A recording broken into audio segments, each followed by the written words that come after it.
When I was 4, my younger brother Noah and I both drowned. Only I survived, and from that day on, Mom hated me. At night, countless times she'd try to force colorful sweets into my mouth, but Dad always stopped her just in time. Later, I cut off my long hair, shed my princess dresses, and tried desperately to live as Noah's shadow. Only then would Mom spare me a glance. 3 years passed. Mom became pregnant again, announcing that her beloved Noah had returned. I was happy for her. Noah was coming back, which was great, because then this family wouldn't need me, the replacement, anymore. I found the sweets Mom had once tried to feed me and quietly swallowed them. The sweets dissolved in my mouth, releasing a bitter taste. I couldn't help but hunch over, dry heaving, bile and saliva rising to my lips. These were the pills Mom had hidden in the deepest part of her closet 3 years ago. Back then, she would often sit by my bed late at night, her eyes vacant, whispering, "Why aren't you dead yet?" Now, I was finally fulfilling Mom's obsession. I wore a boys' school uniform. It was Noah's old uniform, long outgrown, but Mom said I had to keep wearing it to be more like him. Mom's laughter, a tenderness I'd never heard directed at me, echoed from the living room. She was stroking her stomach, talking to Dad, Robert. "The doctor said it's definitely a boy this time. Look how stable the pregnancy is." Her voice was sickeningly sweet. "Soon, I won't have to look at that blight on our family's face ever again." I wanted one last look at Mom's smiling face. Just as I reached the doorway, Dad saw me first, his brow furrowing. "Scarlett, why aren't you doing your homework?" Mom turned, her smile freezing instantly. "Who told you to come out? Your hair's grown out again. Didn't I tell you just like Noah's buzz cut?" She hurried over, her finger jabbing hard at my head, always causing trouble. "When Noah is born, if you dare to bother him, I'll break your legs." The sweets in my stomach seemed to be dissolving, a throbbing pain rising in my abdomen, forcing me to bend over. Dad started to come to my aid, but Mom blocked him. "Don't touch her. She's probably just faking it for sympathy." I bit my lip, saying nothing, slowly retreating to my room. With every step, my stomach felt like it was being twisted by knives. I lay on the bed, my body starting to twitch. The door pushed open. It was Dad, holding a glass of warm water. He placed the glass on my nightstand, hesitating for a long moment before saying, "Scarlett, your mom is pregnant. Her emotions are a bit volatile, so don't take it to heart." I shook my head, but only a weak whimper escaped. Dad sighed, then simply pulled the blanket over me. "Get some good sleep. You'll be fine tomorrow." He closed the door as he left, and silence enveloped the room. I reached under my pillow for the small toy car, Noah's favorite. Most of its paint had chipped off, but I polished it clean every day. Mom said it was Noah's, and I had to keep it safe. Last time when a classmate tried to take it, I fought desperately, taking a beating to get it back. Gradually, my vision blurred completely. I hugged the toy car tightly and closed my eyes. "Mom, Noah is coming back. You won't have to suffer looking at me, your replacement, anymore. This way, it's truly good." Slowly, I felt the pain fade away. Like a dandelion seed carried by the wind, I floated gently into the air, clearly seeing the small body on the bed. The crumpled school uniform clung to her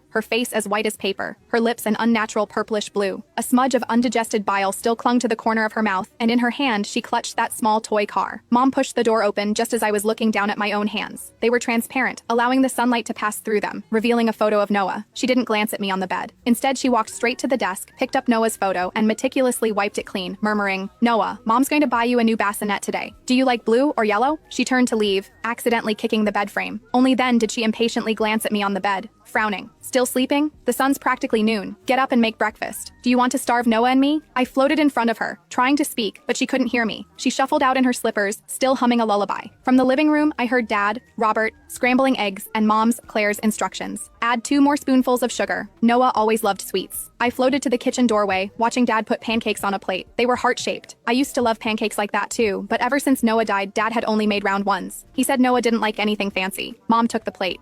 "Go wake her up for breakfast," Mom told Dad, her tone full of impatience. "Don't let her make us late for buying Noah's bassinet." Dad put down his glass of milk and walked towards my room. I followed behind him, watching him stand by the bed, reaching out his hand, then letting it fall onto the blanket instead. "Scarlett, time to get up." His voice was soft. "We're going to buy a bassinet today. Do you want to come with us?" The me on the bed didn't stir. Dad's fingers trembled, and he nudged my shoulder. "Scarlett?" Mom's voice came from the living room. "What's taking so long? Is she faking sleep again?" She hurried in, saw Dad frozen by the bed, and immediately flared up. "She's definitely faking it. She just doesn't want us to buy Noah a bassinet. Let's just go without her. Noah is waiting." Dad didn't move. He looked at me on the bed, very agitated. "She's our daughter too." "She is not," Mom shrieked. "My only child is Noah. She's the one who killed Noah." She grabbed the photo from the desk and smashed it to the floor. Glass shards cut Dad's hand. Dad didn't say a word, just quietly picked up the fragments, wrapping his wound with a tissue. The living room phone rang. It was Ms. Rodriguez, my teacher, from school. Mom answered, her tone immediately softening. "Hello, Ms. Rodriguez, is this about Noah?" "Oh no, I mean about Scarlett." Hearing the teacher ask why I hadn't been to school, Mom's voice turned cold again. "She's just intentionally skipping school. Let her fend for herself." She hung up the phone, then pulled Dad outside. "Let's go. Don't let her make us late for buying Noah's bassinet." Dad looked back at my room, his steps faltering, but Mom pulled him away. The moment the door closed, I saw Dad wipe his eyes. The house was eerily silent, only the ticking of the wall clock breaking the stillness. I floated to the bedside looking at myself. My face was still round, but it was so gaunt it was unrecognizable, my chin unnaturally sharp. My hair had grown quite a bit, covering my eyes, not short as Mom demanded. landed. I remembered the last haircut. The stylist accidentally cut it a bit too short, and Mom had yelled at him, saying he'd ruined Noah's look. When we got home, she made me kneel for 2 hours, then told me I wasn't worthy of having hair like Noah's. As I knelt there, looking at Noah's photo, I suddenly felt very distant. In the afternoon, Mom and Dad returned, carrying a blue bassinet embroidered with little bears. Mom couldn't stop smiling, placing the bassinet in the center of the living room and telling Dad, "Noah will definitely love this. He always loved sleeping with a teddy bear." Dad glanced at my room, then quietly asked, "Shouldn't we check on Scarlett?" Mom's face instantly hardened. "Why check on her? She'll come out when she's hungry." She sat by the bassinet, gently rocking it, humming a lullaby, her eyes filled with a tenderness that could melt. I floated closer, looking at the blue bassinet. It was small, delicate, just what Noah would have liked. Mom used to say she'd buy it for his birthday, but Noah left before his birthday came. Now the bassinet was finally here, and its little owner would soon return in another form. Mom suddenly looked up as if sensing something and glanced towards where I was. I quickly floated to the ceiling. Her gaze swept over the empty living room. Then she frowned and lowered her head, continuing to rock the bassinet. "Noah, Mom is waiting for you to come back," she whispered. "I'll never let you leave again." I looked at her profile, feeling no sadness at all. Mom was finally getting her Noah back, and I, the replacement, was finally fading away for good. This way, everyone could find happiness. On the third morning, a knocking on the front door echoed through the house, so loud it sounded like the door frame would splinter. I floated to the living room, watching Mom impatiently open the door. Ms. Rodriguez, my school teacher, stood outside. Scarlett's mom, Ms. Rodriguez's face was stern. "Scarlett hasn't been to school for 3 days. I couldn't reach you by phone, so I came to check." She peered into the house. "Is Scarlett home?" Mom's face immediately darkened. She blocked the doorway, preventing Ms. Rodriguez from entering. "She's home, just throwing a tantrum and refusing to go to school. Please don't worry about her. I'll talk to her." "It's not about a tantrum." Ms. Rodriguez frowned. "Last week, some students reported that Scarlett was being bullied at school. Those kids were trying to pull off her clothes and splashing cold water on her. I wanted to discuss how to handle it with you, but I couldn't get a hold of you." Mom jumped up like a cat whose tail was stepped on. "Don't listen to those kids' nonsense. Scarlett must have provoked them herself. She's been mean-spirited since she was a child."